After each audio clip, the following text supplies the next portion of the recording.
Oh, yes. Sorry. We're recording and we're live. Good morning, comrades. You are listening to WHIV LP New Orleans 102.3.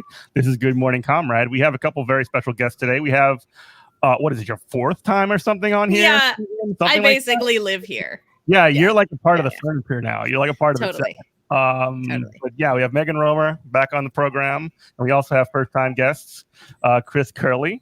A couple of freelancers on the show, and we're going to talk about how cool and good freelancing is, and every freelancer. So I guess, do you want to just do a quick introduction? Megan, you want to go first? Sure. My name is Megan Romer. I'm based out of Lafayette, Louisiana. So I'm in Southwest Louisiana, as opposed to it's the other side of the state from New Orleans.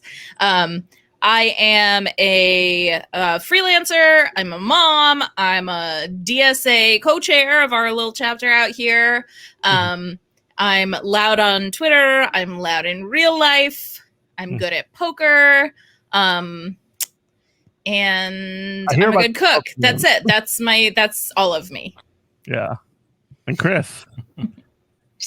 Yeah, I'm Chris Curley. Also a freelance writer, stay-at-home dad. Based in New Orleans, member of DSA New Orleans, also a member of the National Writers Union's Freelance Solidarity Project. And yeah, very active in DSA. And honestly, in a funny way, I never thought that my life as a freelancer was going to factor much into my life as a socialist, and that has all changed fairly dramatically in the last month or so. Well, there is no single discrete issue ever anywhere in the world. No thing is an island. And I guess to kind of pick it right up on that, there's been DSA. We've been talking about this a lot on this program. DSA is involved in a campaign to pass the PRO Act specifically, and there's a certain subset of. First off, the PRO Act is great. The PRO Act would be like the most transformative legislation to labor law in the United States since the New Deal. It outlaws scabs. It basically outlaws specifically for what we're going to talk about today, the misclassification of workers as sort of 1099s or employees. And a certain subset of freelancers, freelance writers have spoken up about this. So can y'all tell me a little about what's going on with the freelance part of the world and their orientation of the PRO Act? Chris, you want to take us off? I'll kick it off. I feel like Megan has the stump speech. This is my third interview about this, and I think I get increasingly angry and incoherent with each one. But long story short, there was a law in California that called AB 5. Well, it gets complicated, but the main thing being that it reclassified 1099s who were misclassified into employees, and it affected labor law, but it also affected employment status. Sorry, real quickly, 1099 are independent contractors. Independent. My bad, independent contractors. Anyway, so it led to a lot of publications in California because California is just one state, dropping a bunch of freelancers and basically allowing them to take jobs moved to freelancers in other states. So people lost jobs, people lost income of this particular subset. No matter how beneficial it was to lots of misclassified workers. And it used this thing called the ABC test, which determined basically whether or not a person was an employee. And the thing that freelancers are really honing in on is this thing called the B prong, the B part. And it's basically you have to, in order to be considered not an employee, you need to do business that is not in the regular business of the employer. So for freelancers, if you are writing for a publication, the regular business of a publication is to publish articles. Okay, so in the initial sort of thing with the PRO Act also features the ABC test. And what I've told lots of people, myself included, I am very pro-worker, and I honestly probably would have been pro the PRO Act regardless if it affected me directly. But the reality was, I also was like, oh shit, and so damn it. See, I've already sweared. I'm sorry, Jeff. But I was like, oh dang, oh gee, I wonder if this is going to affect me and my work. And lots of people in NWU and just freelancers in general were concerned because we just didn't know. And so we got with labor lawyers and we talked to people who knew what was going on, and inscribed in the act itself is just that it only affects the National Labor Relations Act, the NLRA. It affects freelancers' ability to collectively bargain. Because really importantly, and I want to get this out up front, when you're a freelancer, when you're a 1099, you're technically also your own business. So you cannot actually get together with other freelancers and organize, say, a better wage for you. This is important when we talk about content mill type stuff too, by the way. We'll talk about that later, I'm sure. I definitely want to. But the thing is, because you're your own business, as sold as such a great thing, you actually, it would be considered price fixing because you're all your own little businesses if you were to actually get together and collectively set rates. So actually, opposite of the PRO Act being bad for freelancers, it'd be really great for freelancers.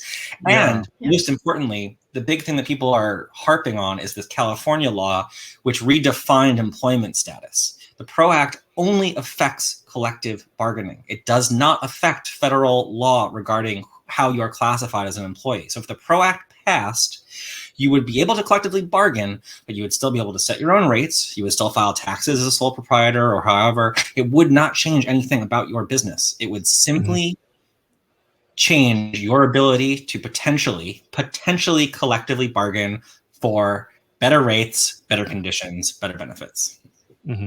Which would rule. Yeah, it'd be great. It would be so great. It is absurd that like Amazon can take over the entire world and is not faced with any trust busting legislation or enforcement or anything, and yet a bunch of people making 23 grand a year, if we're like, no, we're not working for less than what averages out to $10 an hour, got together and said that, we'd be the big bad monopolists, because nothing makes sense.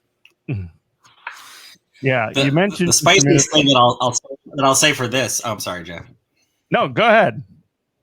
Is I want to sneak this quote in somewhere, but it's very clear that a certain subset of freelancers took the concept of be your own boss, meaning do the boss's work for them.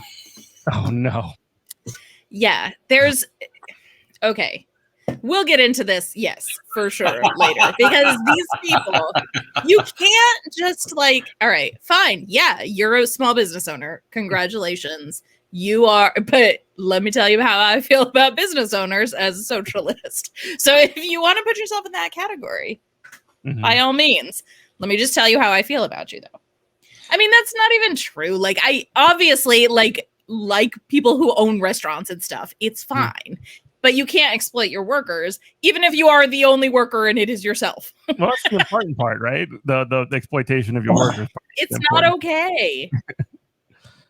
Now, the thing that really grinds my gears is that they want to wrap themselves up in this pro-worker. They want to get credit for being pro-worker while directly opposing the most significant pro-worker legislation in 70 years.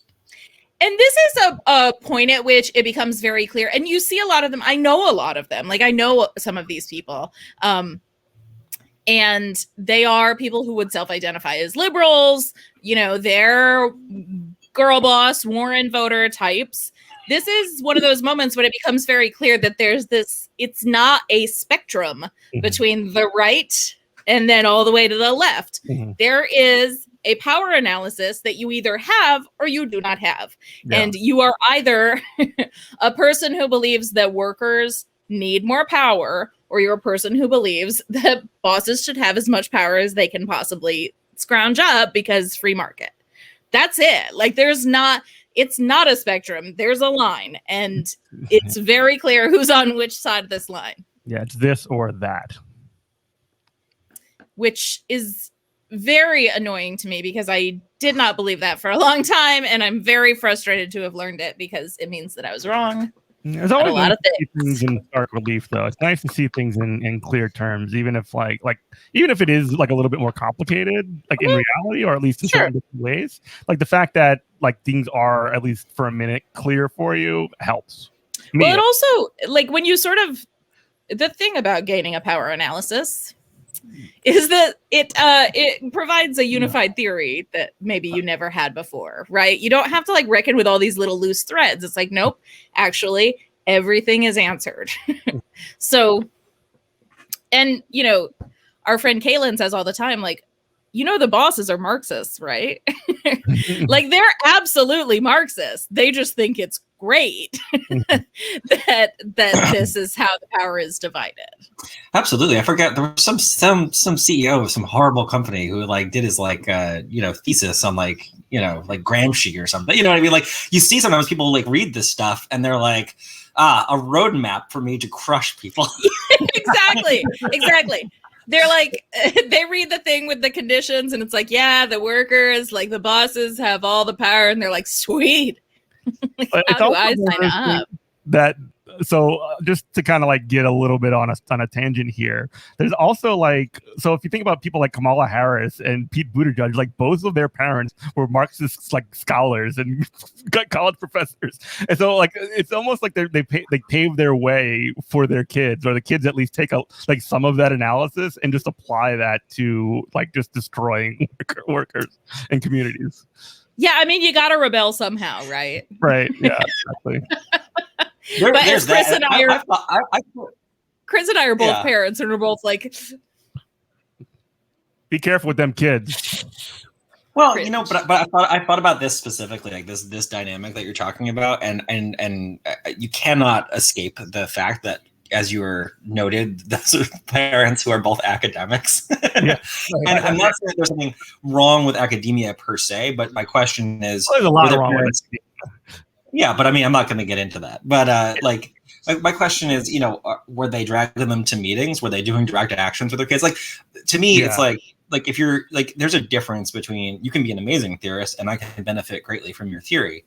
But there's something about it being your community and your home and your understanding of material conditions and stuff like that. And well, let's say, I mean, whatever it is, they clearly didn't get that lesson. So, you know, as yeah, I mean, if you just look at the difference between somebody like Naomi Klein, who was like raised by organizers who were organizing, and like, right. But I don't know. I mean, who knows how kids are. You don't need to do fortune telling on that, but yeah. It's too scary to think about, actually. Anyway, you are listening to WHIV LP New Orleans 102.3. This is Good Morning Comrade. We have Megan Romer and Chris Curley on the show, a couple of freelance writers. And so you brought up just a minute ago, Chris, the large content mills and how they sort of like treat their workers. I guess, could you just describe like what are these content mills and what's the problem with them? And then we can sort of like start from there. Sure. Actually, I'm pulling up my old notes. I have like extensive notes from the last content mill I worked for. So just like briefly, a content writer is got his notes. I did. While I was working for them, I'm like, these people, I hate them. I'm going to document everything. I have screenshots from Facebook groups. I never even turned it into anything. It's just like my burn book. But so like top level, like content mills in the earlier days of Google, they still exist is actually the thing. It is what it sounds like. People churning out huge amounts of copy for pennies on the word. Freelance, be your own boss, getting paid 3 cents per word for an article. And it's a typical, I mean, honestly, it's a typical factory structure. If you go down to it, you've got the capitalists who own the company. You have all the strategists and salespeople who sell content in bulk.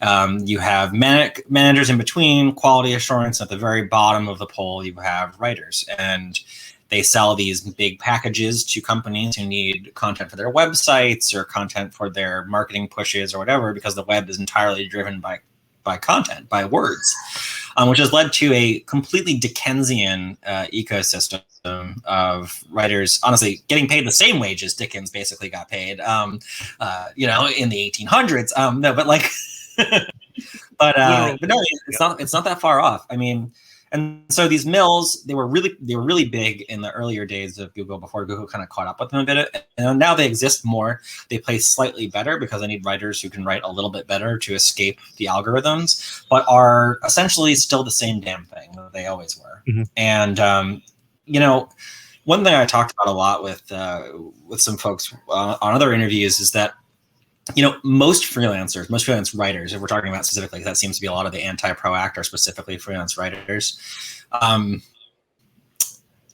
It is a living defined by precarity and feast and famine. The people who are most driving this stuff are the ones who have succeeded one way or another. Sometimes it's just by selling the same stuff back to other freelancers about how you get to be successful. Mm-hmm. But, you know, most of us, and they want to claim the entire like identity of freelancer, but most of us like just about get by.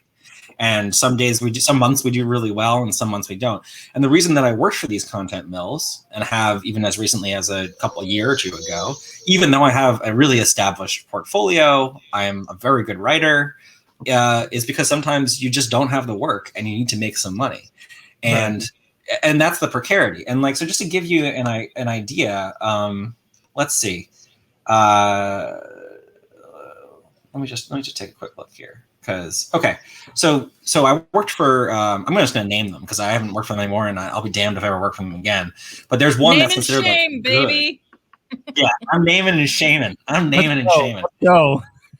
There's a pretty prominent content mill called The Hoff. And they are based out of California, and they absolutely weaponize like feel-good liberal BS kind of, you know. They sent me I signed on, I got, you know, they send you the stress ball and like all like little care package. They're Hoff branded hot sauce and all that. Here are their rates. $40 for a 500-word article, $130 for a 2,000-word article. That at the time, this is a little bit older. This is from 2018, so it's a little bit outdated, but trust me, they haven't suddenly become magnanimous in the last couple of years.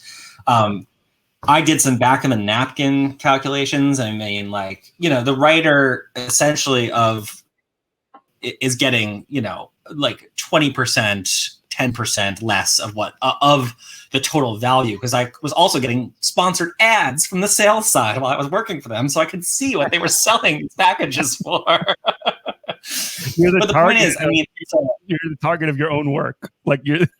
Yeah, right. Exactly. I mean, so, you know, if you were to write a $2,000 word article and you wanted to make $25 an hour, right? Like an okay, better than 15 rate, you'd have to write that in an hour, including edits and revisions, research, everything, which, as you know, Megan, is impossible. It's really hard. It's impossible. Yeah. Right. Yeah.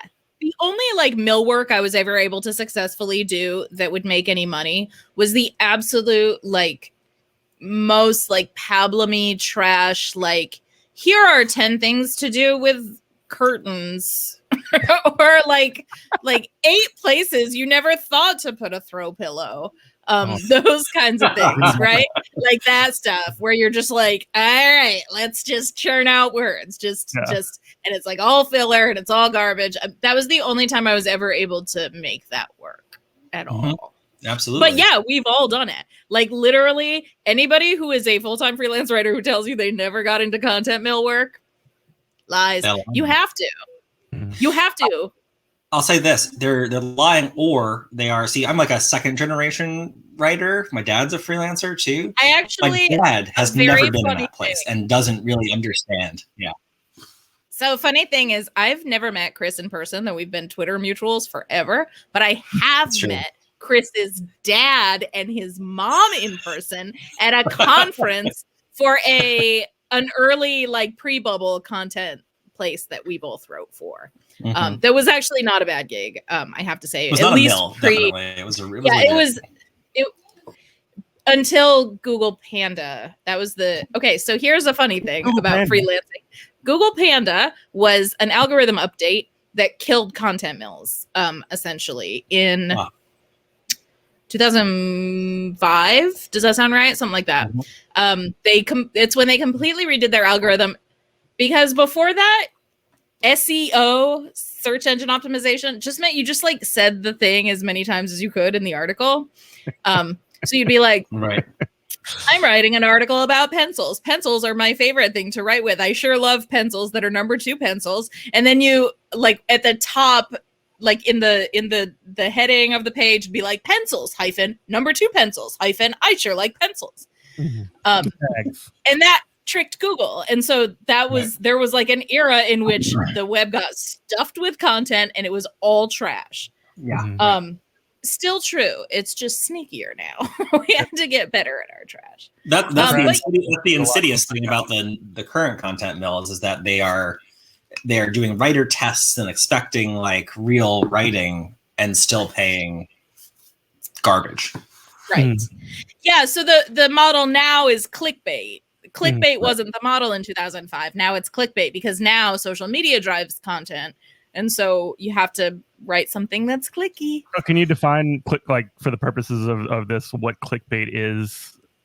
Yeah, it's just sort of generally just something that makes a person want to click, often with a promised upsell on the far end, right? Like this one great trick for, making your cheekbones higher or whatever. Yeah. Or we'll never believe you see this trick. Celebrity naked. Yeah. That kind of stuff. That's or 150 different, whatevers you can whatever with your whatever. Also, quizzes are clickbait often, right? Like which type of pizza is your favorite and which Friends character does that make you? That sort of thing. That stuff, I've written it.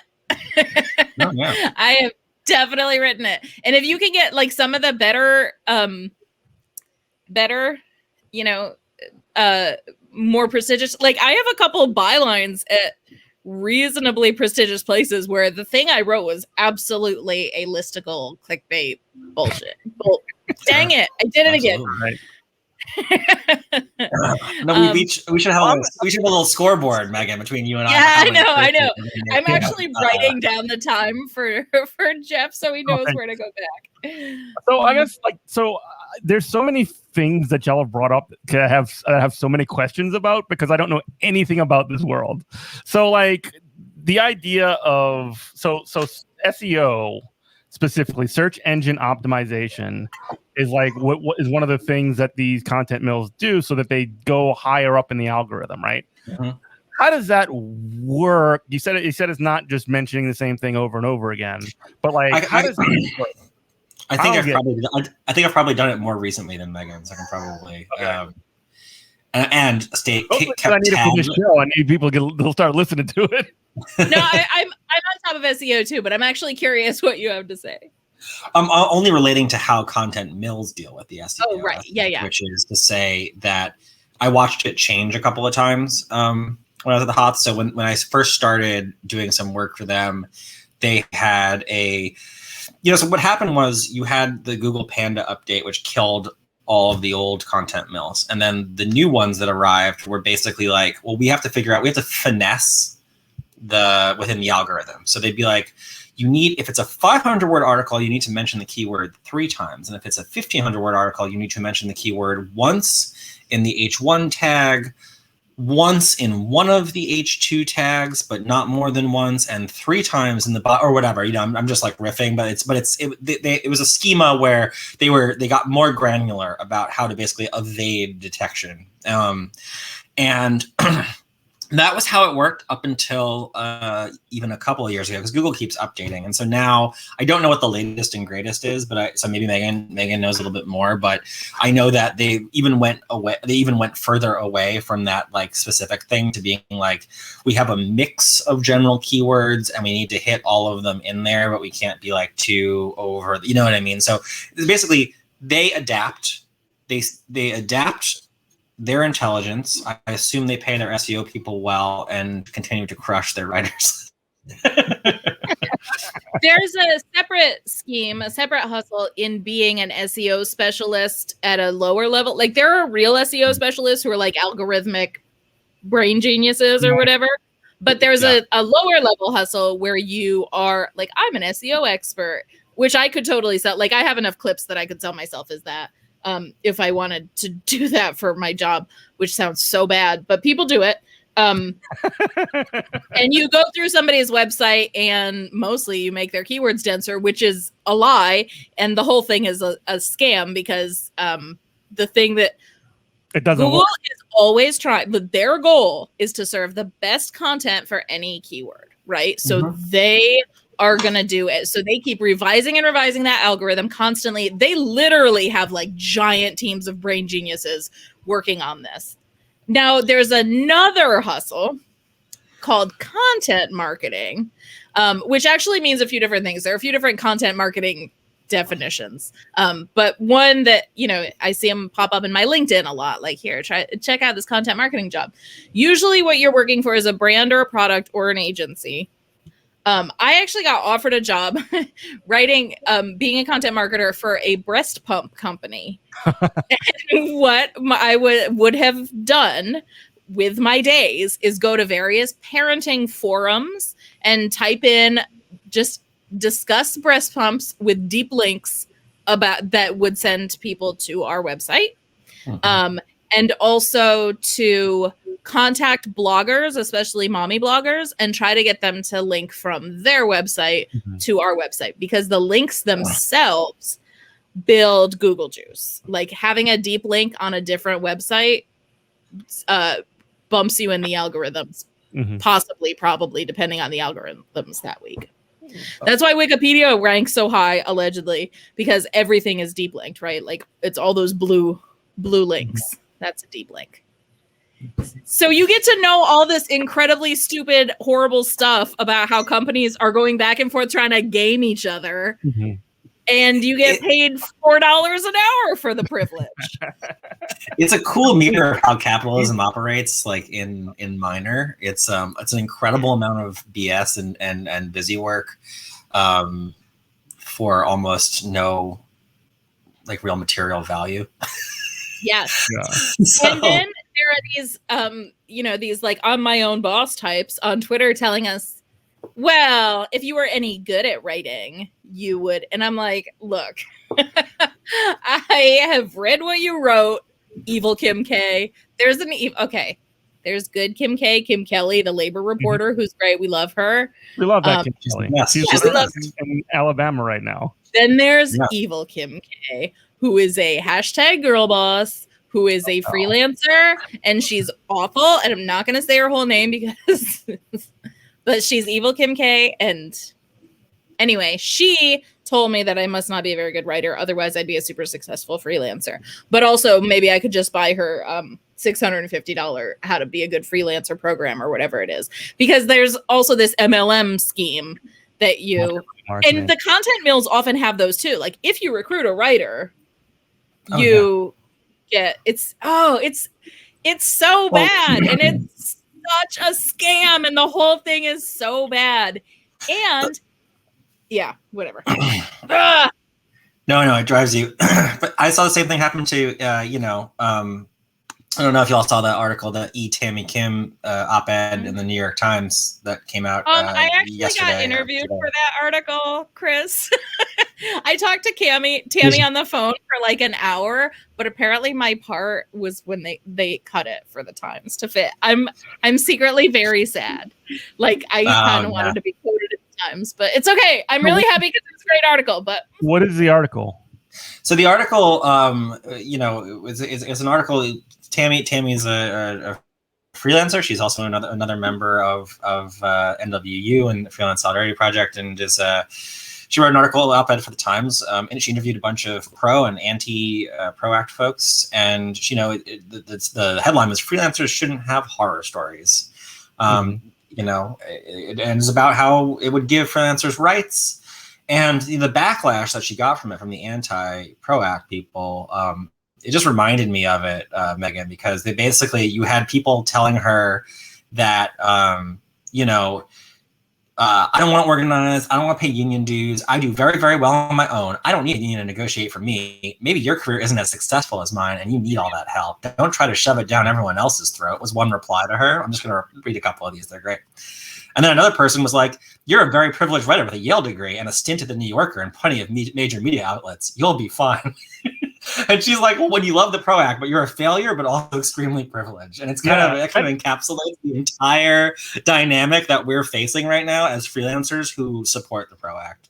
And it does nothing other like both of those kinds of like attacks are not any kind of a critique of the system that exists. It assumes that it's good, and everything is on the individuals that's making the critique, which is just like such a typical thing that you see and how people talk about about where people are at like in our society.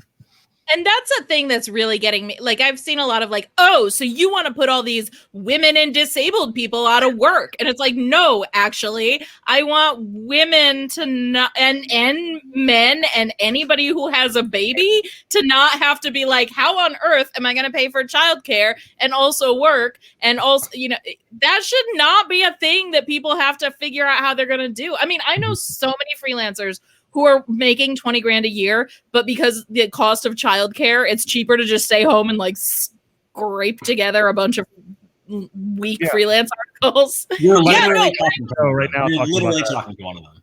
Yeah, no, that's exactly where I was before Malcolm was old enough to go to school. Absolutely, exactly where I was. Yeah, absolutely. Yep. And like, also, how dare they? First of all, you're a misandrist. Second of all, no, I'm just kidding. Dads can stay home with their babies too.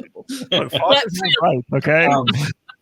No, but you know, this actually this I don't mean to like bogart your interviewing style, Jeff, but I do want to really talk about this existential crisis I think that freelancers are forced into by the nature, especially like freelance writers, like into by this stuff. And it's really the PRO Act, the anti-push has really highlighted a lot of that. I know Megan probably has a lot of thoughts on this too, but I mean, one thing for me is like being a freelancer prior to becoming an organizer in DSA and joining NWU meant that your existence was really in a silo, right? Like you're hustling and you're doing this work and you don't have to answer to a boss. Instead, you have to answer to a bunch of bosses. And, but you get to work from home. There are genuine flexibility benefits. But you learn how to do everything on your own, and you don't have anyone necessarily to lean on. You don't have connections. You don't have coworkers. You don't have comrades. You know what I mean? And so a lot of freelancers, I have a lot of empathy for freelancers who are scared about this PRO Act stuff. I have rage for the people who are ringleading them, but I have a lot of empathy for the folks who are kind of caught in the middle, you know? Mm-hmm. And it's because we're not, I'll just to share just even a feeling of difference is that the freelancers who are in the Freelance Solidarity Project and who are in the NWU, it's a completely different feeling than it ever was just freelancing by yourself. And there's a reason why the folks of us who are talking together, organizing together, sharing pay rates, sharing horror stories, sharing pitches, feel so supportive of this thing that is, again, only going to help freelancers and is definitely not going to harm them. I just want to keep making that clear. Feel a sense of pride and togetherness. You do not get togetherness as a freelancer. And so what you end up with is, like I said at the beginning, we live lives of precarity, and the idea of a threat to that, an already precarious employment, is very scary. And it's easier to throw in with the big influencers who are like, this is going to ruin your life, than it is to believe, no matter how truthful, the folks who are saying, no, we can get together as a collective and make things better for everybody. I understand the fear. I really do. Well, and that fear is exactly what the boss relies on, isn't it? That isolation, that fear, that like precarity is exactly what they want. Because if that's the case, you become very jealous of the position that you have, and you never want more. You don't want to lose what you got. That's right. Yeah. Absolutely. I'll just drop the mic after that one. Anyway, you are listening to WHIV LP New Orleans 102.3. This is Good Morning Comrade. We have Megan Romer and Chris Curley. We're talking freelancers and the PRO Act. So I guess to kind of touch on this a little bit further, like specifically to build on what we were just talking about in terms of the sort of isolation that freelancers feel, have y'all been talking to other freelancers about the PRO Act and getting sort of like building a counter narrative to this, you know, I don't know if it's a prevailing narrative, but it's definitely one that's being pushed of this being bad for freelancers. Yeah, for sure. It sort of happened accidentally, but not entirely. But there is a small group coming out of DSA. We're working on getting bigger. We're trying to find more people. So if you're in DSA and you're a freelancer, at me on Twitter, and I'll loop you in with the details, because I know there are more of us for sure. Though still not nearly as many as DSA members who are misclassified workers or who are like straight up gig workers for companies that are absolutely should be paying people as employees, like Uber and Lyft. But yeah, so it is a small group. I don't know what there are, maybe 10 of us who are pretty active, and maybe another couple dozen who are less active, and then a couple dozen after that who just watch, which is not very big for a DSA group, right? It's like usually pretty easy to rally a lot, but it's a very specific job, and it's but anyway, yes, part of what we're doing is that we are actively talking about, like, okay, so how are we going to shift the narrative? What are we going to say? What's our messaging? Who are we going to reach out to? One thing that we have, but also Evil Kim K also has this, but we have lots of press connections. Like, I know like a zillion editors. I know a zillion writers. I have tons of followers on Twitter because of being a freelancer for forever. So we're using what we have, our our clout privilege for good. I'll say on the freelance solidarity project side, because it's actually interesting to look at the differences. There are a couple of us in FSP who overlap into DSA: Charlie H, Scott Hines, a couple of other folks who are I know. I'm gonna came down here. So actually, funny story about, sorry to interrupt. He came down here for the first Break Light clinic, and he was taking pictures and stuff. That is correct. He's a blue check now. He's really taken off over the years. But yes, he and I know each other because of being at that first Break Light clinic, and that was when he was more of a like a lot of us, more of a closeted socialist. I mean, it's really the ProAct time that I've really come out of my shell on my professional account about pro worker stuff, because I had a lot of fear for a while about just like how saying stuff on my professional side would limit my job opportunities. I mean, that's another piece of pressure. Like I can't actually express my like deeply held beliefs because it might like hamper my ability to get future gigs. But on the FSP side, these anti-ProAct folks, like they definitely had the head start on the social media, because a lot of them came out of these like big Facebook groups that were organized against AB5 in California. So they already had like a sort of huge, organizing base of people who were upset, and people who were also, by the way, genuinely hurt by AB5, right? They were hurt. I want to be clear. They were hurt, they were told they were hurt by the law, but they were hurt by the companies that made the decisions. You know what I mean? Like, I want to be clear about that. I think it is true that the law, was a catalyst, but ultimately we got to put the blame where it actually lies, right? Right. But so on the freelance solidarity project side, there's been a really, really coordinated, and I think very fruitful effort. Folks getting interviewed, folks making placements. So there is the growing this week and the next and the week after are going to see a lot of pro freelancer, pro narratives to push things back, because our membership like really believes in it. We understand the importance of it. We understand solidarity. And again, I feel and I want some more freelancers to feel and understand what solidarity means and how it can benefit all of us. And I understand why many of them have never had the opportunity, because our entire society is geared to keep us away from each other and to keep us from collectively organizing and feeling the strength and the power that is inherent in that. Yeah, hell yeah. Yeah, I mean, it's why so many companies went to a freelance model in the first place, right? It's you pay people less, you have more control over them. I mean, it's a sweet deal for bosses. It really is. Can I tell you my craziest myself as a misclassified worker story? Yes. Absolutely. So right out of college, I was hired as a proofreader at Hasbro, the toy company.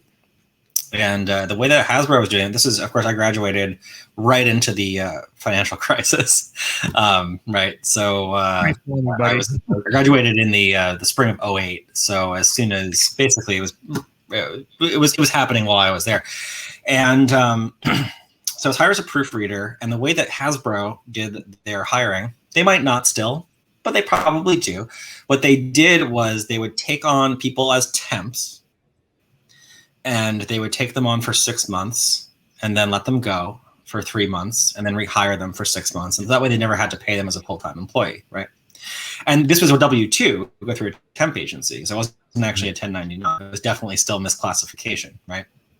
And so they wanted to keep me on longer, which I wanted to continue to work there.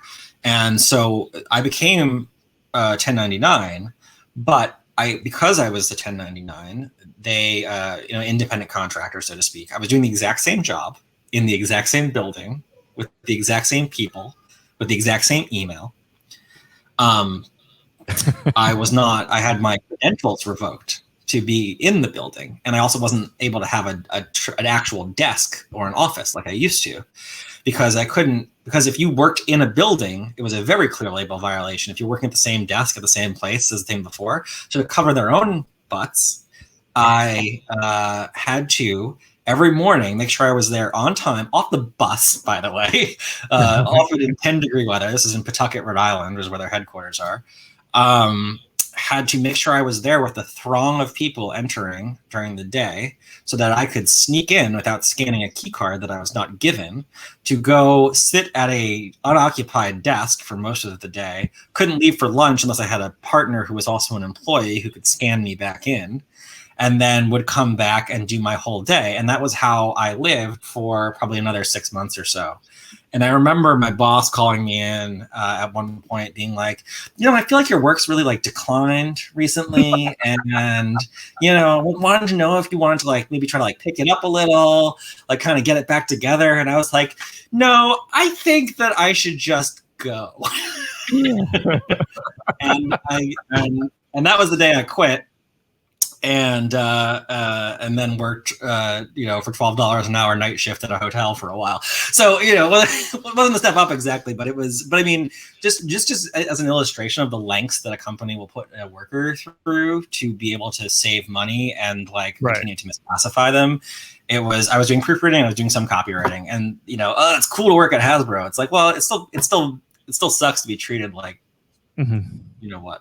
Like you barely even live there, Oh my God, terrible. That's part of how these companies that actually misclassify actual workers get away with it. And you see it so much in very specific industries, places like construction. Like there's no desk that some inspector can come and be like, what desk? He's on the roof.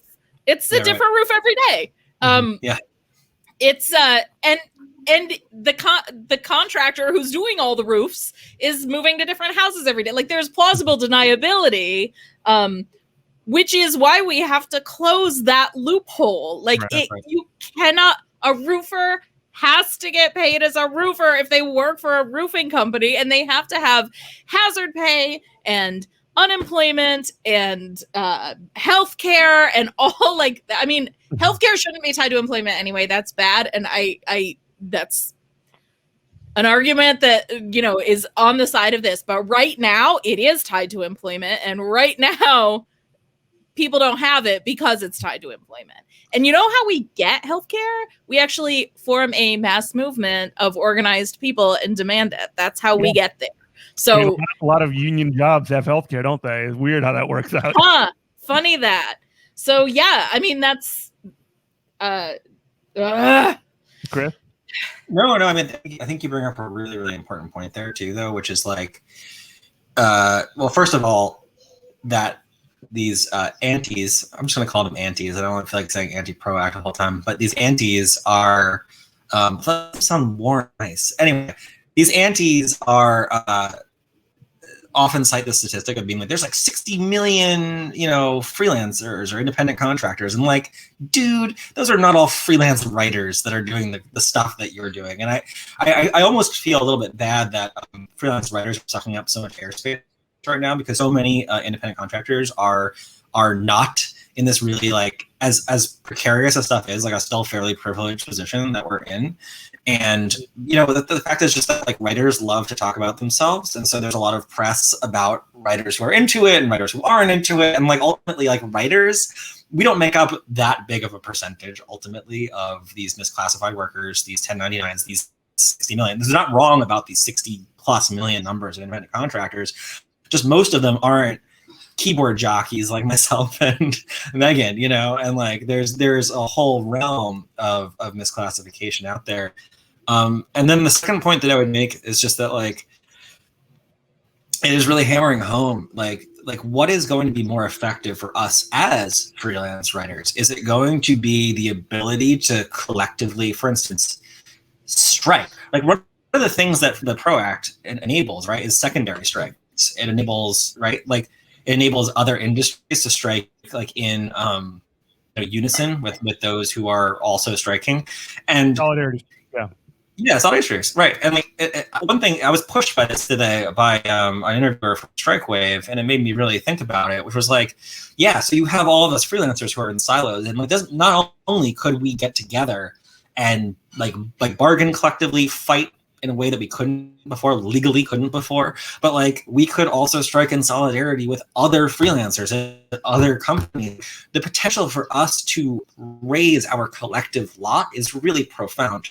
And again, I just think in some ways it's just that so many freelancers have no experience of collective action whatsoever, that it seems like we're talking like fantasy and fiction to them, rather than something that is like very real and understandable once you get into it, but seems maybe impossible before you do. Yeah. No, we could set. Let me station ID real quick. No, go ahead. You were listening to WHIV-LP New Orleans 102.3. This is Good Morning Comrade. We have Chris Curley and Megan Romer. Go ahead, Megan. Okay, well, I was going to just say we could set freelance rates, and the, for example, the in-flight magazines could all become freelance rate certified magazines, and I guarantee you the flight attendants union would be right there with us if we wanted to like make that a thing. I've written for union magazines. They don't pay that well. So like union magazines would all become free. Like all these things are connected, and we are so we've been cut off from labor history, and we don't understand what it looks like to have a strong labor movement. Like we literally don't understand. We can't make sense of it. But you know, France does a new thing every week, and it goes viral every week. This week it's farmers dumping manure on like the House of Parliament or whatever it's called in France. And everybody's like, France is so good at striking. Well, guess what France is also good at? Organizing. Right. And if we were better organized, we could do cool strikes like that too. So you bring up a really interesting point too, because I mean, I'm thinking a little bit about this, and I might be veering a little bit out of my own lane here, but like, I imagine if there's an organized set of workers that like in the freelance industry, in the media industry, for example, more broadly, you would see when, you know, publishers like we talked about our friend Scott Hines, when Gothamist went under, essentially those workers were just completely, you know, screwed. Or when a Gawker just completely shut down their entire operations, or got shut down by, you know, wild lawsuits. There's essentially nowhere for the workers to go. Or more recently, Splinter and many of these other sort of like larger like online outfits. There would be a lot more of a sort of structure for the workers to not undercut one another, I suppose, and essentially be able to really go into business for themselves, if you think about it. Yeah, we could also you would see a lot fewer people freelancing because there was no other job to do, right? Because they would have good protections at their other job, right? Freelancing is so often the last resort. Like most people I know who are freelancers got into freelancing because nothing else worked out.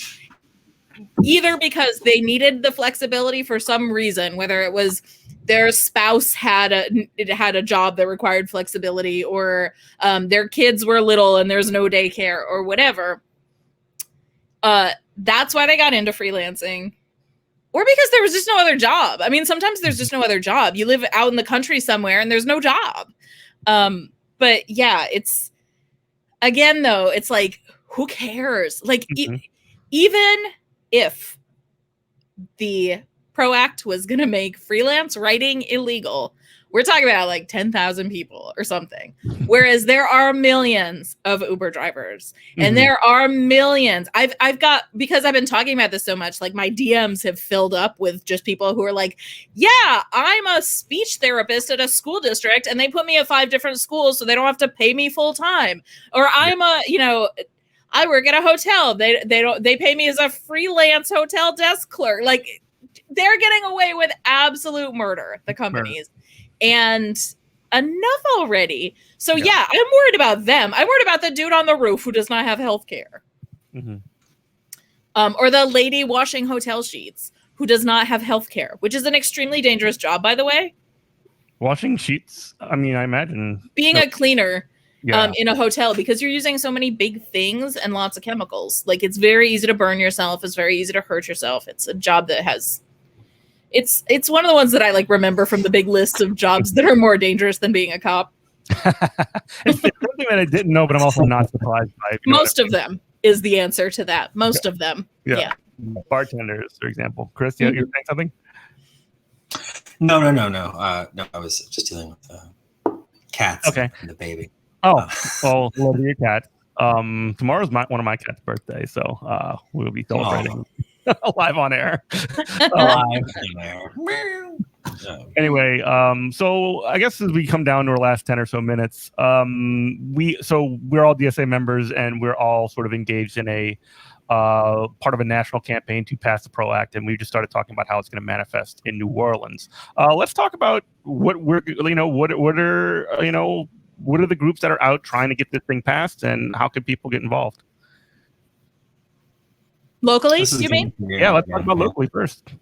I'm gonna let y'all go ahead because I'm not in New Orleans. All right. Well, your name did come up as a potential part of a April 15th public event that will be done by Democratic Socialist of America in New Orleans, sort of a town hall that people can join into. We should have a link for that coming up very soon. There's also opportunities to get involved with phone banking with the national organization, which I can actually drop a link in here in just a little bit. You can put that in the description as well for the podcast feed. But yeah, those are like the 2 big ways, and maybe talk a little bit about the national campaign. Yeah, it's super exciting. I mean, the national campaign, it's maybe it feels like the first time that I feel like DSA, well, the first time since Bernie, but also I think we might win this one.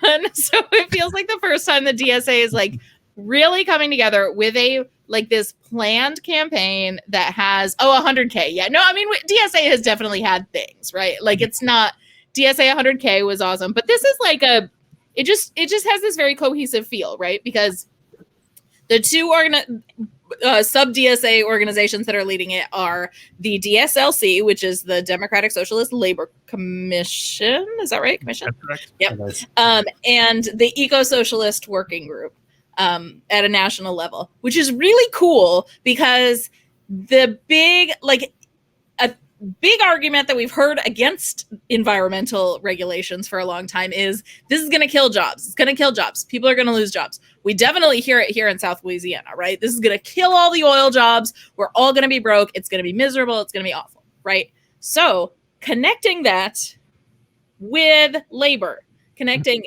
eco-socialism and labor. And you've seen this come out of the labor movement, with the sort of just transition framework and all this stuff.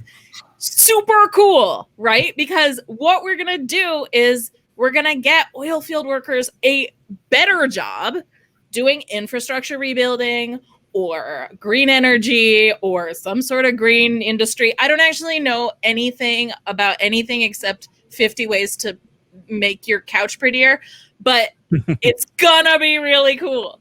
How about 50 ways to organize your workplace? Yeah, exactly. 50. You'll never guess this one sneaky trick.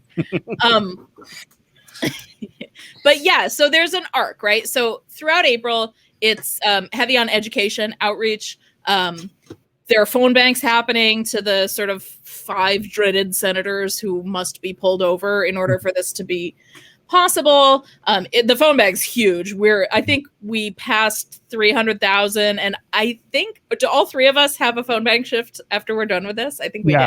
7 o'clock. So I'm putting David in shift. But yeah, so phone bank, massive phone banks. Then there's going to be a May Day, May of Action, Day of Action, May Day, Day of Action, where they're going to be presumably, I mean, I don't actually know what all is happening. I don't know that all of it has been announced yet, but different chapters are doing different things. Some places are going to have marches, some places are going to have online events. I'm sure there'll be banner drops and other good visuals to be sharing around the social medias. And then, I mean, it's a little bit, I think it's up in the air when it actually goes for a vote. So it's a little bit like, where's the next? But the goal is the May 1st Day of Action is like the big thing. So, I don't know. I want to second also. Go ahead, Chris. Oh, sorry. I was just when you're talking about the national stuff, I want to second your feeling. Like I think all of us probably volunteered for Bernie in some way or another during the campaign, and they had a really slick operation from the text to the phone banks to the Slack to the different leaders who are doing different parts, and we're able to, as we know, we're able to mobilize millions and millions of calls and texts and all that kind of thing, and it does really feel like First of all, I'm grateful to how many DSA organizers worked on Bernie and then came back and brought some of that knowledge with them. Shout out to so many folks, and it does inevitably leave people out because there's so many. Yeah, exactly. I almost named a couple of names and then I was like, no, don't do that. But there's too many of them. But it does, right? Like it feels like one of the big, I would say the big boosts of working on Bernie was the sense that, like, gosh, we can just accomplish so much through collective action nationally, not just in our usual. DSAs had national campaigns, but for the most part, DSA's heartbeat was in the local work, right? And the local work is still extraordinarily important. Those things are not incompatible with each other. I just want to get out in front of that because how people are. But like this feels like, wow, strength of collective action. And you mentioned 100K. That was an internal campaign, a successful internal campaign that also showed collective action. But this is an external campaign, and so this is the most like it was with Bernie, and the most that shows, wow. What's beautiful about it, and again, what was also useful, like when I was doing Bernie text banking and stuff like that, my daughter was 6 months old. I mean, she was real, like full court press, and but I could still send texts. And the beautiful thing about national campaigns like this is that they offer easy access opportunities for people to plug in and do the work. It doesn't cause a resource drain. And a lot of times what keeps people away from organizing, even if they're dues paying members of DSA, is that there aren't simple asks and easy entry ways to take action, right? As a parent of a young child, I think about this all the time. Like when I'm not wrapped up in Catholic guilt about not doing enough, I think all the time about like where can I access, what can I do, what can and so that's the beauty I think of these big national campaigns is they offer a lot of easy entry points and great trainings for people to like do the work and really get involved. And when you get involved, you feel ownership over it and you feel camaraderie, right? Like there is not to get into a thing that I like really still want to suss out in that, but there's a spiritual aspect of it to like feeling this sense of togetherness with folks, and part of something. Yeah. And that's very meaningful. Things. It's I 100% agree with that. Online organizing space is also incredibly positive in a way that I have not felt online since Bernie ended, which is it's been a really hard year for online toxicity because we're all online all the time, right? And it like hurts extra because you don't have anywhere else to go. You can't just go have some brews with your friends. Is that a thing people do? I don't know. I don't drink. But it seems like something I might want to do. Open a cold with the boys. But yeah, it's that's still relevant, right? but somehow I don't know. I don't actually know if it's being heavily moderated or what, or if just everybody feels good. But it's like such like I go to the Bernie see, I'm even calling it that. I go to the Right. ProAct Slack just to like say hello to all the people who are new. Like, hi, welcome. I love it. So Cool. Feels So good. I guess just kind of wind us down. How can people get involved in the campaign nationally? What are some things that people can do? Hold on, I'm gonna You can sign up for a phone bank shift. Yes. DSA. There will be text bank shifts coming up. There will be your local chapter is probably doing something. I can't know what it is if I don't know what your local chapter is. But if you're in New Orleans, there is on April 15th public Public town hall, yeah. Town hall. That's the name of it. I was like, it's like don't say it's a Zoom. It's cooler than just a Zoom. It's like, you get in front of your computer with other people. It's like that. Yeah, so that should be really fun. We're going to talk a little bit about Louisiana labor history, which is something that a lot of us don't know anything about on purpose because the bosses don't want you to know about Louisiana labor history, but it's actually there like some legitimately incredible things happen in Louisiana, including like a massive general strike and revolts of enslaved people and all kinds of things. So should be very exciting. We'll talk a little bit about folks who have organized unions in Louisiana, which is very hard to do because it is a right to work state, which the PRO Act gets rid of. That's another thing. I don't mean to like go off on this tangent again, but it feels really good to me being like way out in the hinterlands where there are not a lot of union jobs. Like the only union jobs that there are nationally unionized companies. So, and like or like the postal service. Like if you're a mail carrier, you're in that union. But you don't just like I'm an electrician. Should I get an electrician's union job or a non-union job? Which one? It's like, well, no, there are no union jobs, which means wages are low and inequality is high and benefits are bad because that's what happens when you don't have unions to fight for you. So it's a really big deal for me to be watching all these comrades from New York and Chicago and Boston and LA and San Francisco, these great union towns, like fighting like hell for me to be able to have a unionized job, because that's really what's happening. The heavy lifting is happening in the core to benefit the periphery, and it doesn't usually go that way. Certainly not under capitalism. Right. So it really is very meaningful to me. Anyway, I would say dsausa.org/proact. Sign up on the interest form. Get on the Slack. Take a phone banking shift. Look, we're all in the South. So the PRO Act would make it so much easier to unionize. It would obliterate right to work. I say let 1,000 bessemers bloom, That very, very, very nice rhetorical flourish there, Mr. Rudderman.